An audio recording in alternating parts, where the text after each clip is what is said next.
Halo semuanya, selamat datang di acara podcast 11F6. Jadi di acara podcast kali ini, saya akan mengambil tema tentang cyberbullying ataupun bullying. Nah, untuk itu saya telah mendatangkan narasumber yang dulunya pernah dibully di sekolah SMA Negeri Maluku Tengah ini. Dia juga merupakan putri Maluku di SMA Negeri 4. Untuk itu saya mempersilakan untuk memperkenalkan dirinya. Halo semuanya, jadi perkenalkan nama saya Dian Marsha Namakule. Di sini saya berada di kelas 11 F3. Oke, sebelumnya saya ingin berterima kasih kepada Dian Namakule yang telah meluangkan waktunya untuk acara podcast 11F6. Jadi, di sini ada beberapa pertanyaan yang telah diberikan kepada saya sebagai host di acara podcast. Jadi pertanyaannya ada dari para penonton dan juga dari teman-teman 11F6. Untuk itu saya ingin bertanya tentang yang pertama. Menurut Dian, apa itu definisi bully? Kalau untuk saya sendiri sih, menurut saya definisi bully adalah tindakan kekerasan yang dilakukan oleh orang lain dengan tujuan untuk menjatuhkan, menghina atau merendahkan orang lain. Oke. Terus yang pertanyaan yang kedua itu, apa yang mendorong seseorang untuk melakukan bullying? Dari segi realita yang ada, biasanya apa yang mendorong seseorang untuk melakukan tindakan bully ini karena mereka merasa mereka lebih tinggi daripada orang lain. Mereka merasa mereka punya kekuasaan yang besar, makanya itu mereka melakukan hal-hal yang bisa merendahkan atau menghina orang lain. Jadi jika dia mempunyai fisik yang besar ataupun dia punya kekuasaan, berarti dia seperti merasa dirinya itu bangga dan bisa membuli orang yang Nah, itu. Oke, paham. Terus yang pertanyaan ketiga itu, bagaimana cara mengatasi dan mencegah bullying? Menurut saya dari sikap kita menghargai orang lain, sikap toleransi, karena seperti yang kita ketahui anak-anak di zaman sekarang sikap toleransinya semakin menurun. Jadi yang meningkat adalah intoleransi mereka. Jadi hal-hal yang menghina atau merendahkan orang lain bisa saja terus meningkat karena kurangnya sikap menghargai dan menghormati orang lain. Apakah cara menghargai dan menghormati itu efektif untuk di tahun ini, maksudnya di era digital ataupun di era Gen Z ini, apakah efektif? Nah, jikalau anak-anak itu ditanamkan sikap toleransi pada orang lain, bagaimana cara mereka menghormati orang lain? Nah, saya yakin dan percaya bahwa bully itu tidak akan terjadi lagi di masa yang mendatang. Karena kenapa? Yang tadi saya bilang, sikap mereka, intoleransi mereka yang semakin meningkat mengakibatkan toleransi semakin menurun. Nah, akhirnya bully pun dapat terjadi karena apa? Mereka tidak bisa menghargai orang lain, tidak bisa menghargai apa yang menjadi keputusan, apa yang menjadi karakter orang lain. Mereka tidak bisa menghargai tersebut. Nah, Okay. Tapi menurut dia nih, toleransi itu ditanamkan itu dari mulai kecil ataupun sudah menjadi dewasa, menurut dia bagaimana? Dan yang bisa mengembangkan atau menanamkan toleransi kepada diri kita, seperti kita di Gen Z ini, itu bagaimana? Orang tua kah ataupun guru ataupun bagaimana?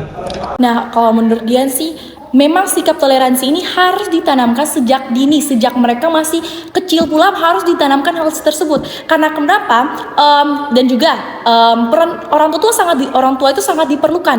Karena kenapa? Semakin berkembangnya anak, ruang lingkup mereka itu semakin besar. Nah, dengan demikian peran orang tua itu sangat diperlukan dalam membimbing anak-anak mereka untuk tumbuh lebih dewasa lagi. Oke. Terus pertanyaan yang keempat itu, apa efek psikologis dari bullying? Biasanya dari bully ini bisa mengakibatkan mereka gangguan mental, bahkan ada yang nekat untuk bunuh diri. Apakah Dian dulu saat dibully ada ataupun pikiran untuk bunuh diri seperti itu? Kalau memang Kak Dian tuh masih menanamkan yang kayak hidup tuh nggak bakal tetap di sini aja. Bisa saja Dian susah di hari ini, tapi besok juga pasti punya cerita sendiri dong. Jadi buat apa Dian mengakhiri semuanya di hari ini kalau memang besok tuh masih bisa saja bahagia, atau kan kita nggak ada yang tahu ya ke depan bakal gimana. Betul. Saya suka jawaban nih Dian begini karena menurut saya juga kalau orang dapat bully terus melakukan bunuh diri itu menurut saya juga merugikan dia pun diri sendiri karena belum tentu dia lepas dari bully itu dengan melakukan bunuh diri dia akan tenang ataupun rasa bagaimana. Satu pesan buat anak-anak zaman sekarang ya, kalau misalnya kalian dibully itu kalian nggak boleh mikir yang aneh-aneh. Kalian tuh pikir aja, fokus aja ke depan, kalian harus gimana karena dengan bully itu kalian tuh dilatih mentalnya loh. Jadi kalian nggak perlu sampai pesimis bahkan sampai insecure, itu nggak perlu. Dengar, jadi peserta ataupun penonton yang ada nonton podcast di hari ini di 11F6, ingat pesan Dian, kalian melakukan bunuh diri ataupun yang seperti garis-garis tangan ataupun itu tidak ada guna manfaatnya. Lebih baik kalian mencoba keluar dari bullying itu dengan cara melapor polisi ataupun guru ataupun orang tua dengan itu. Ingat-ingat pesan dari Putri Maluku. Terus pertanyaan yang kelima, bagaimana orang tua dapat membantu anak mereka yang menjadi korban bully?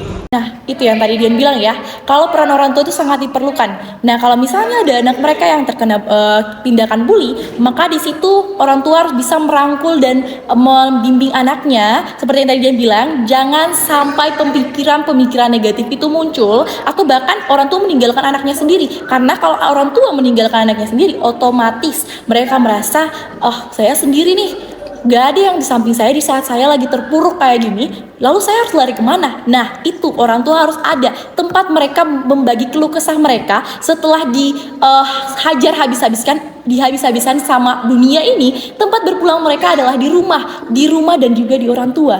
Nah, Orang tua. Tapi bagaimana misalkan kalau di sebuah keluarga itu orang tuanya broken home? Kan masih banyak yang tidak mungkin semua tuh cemara, pasti ada yang broken home. Nah, bagaimana cara kita sebagai orang dibully untuk menceritakan kepada orang tua yang broken home? pertanyaannya kayak menjebak ya.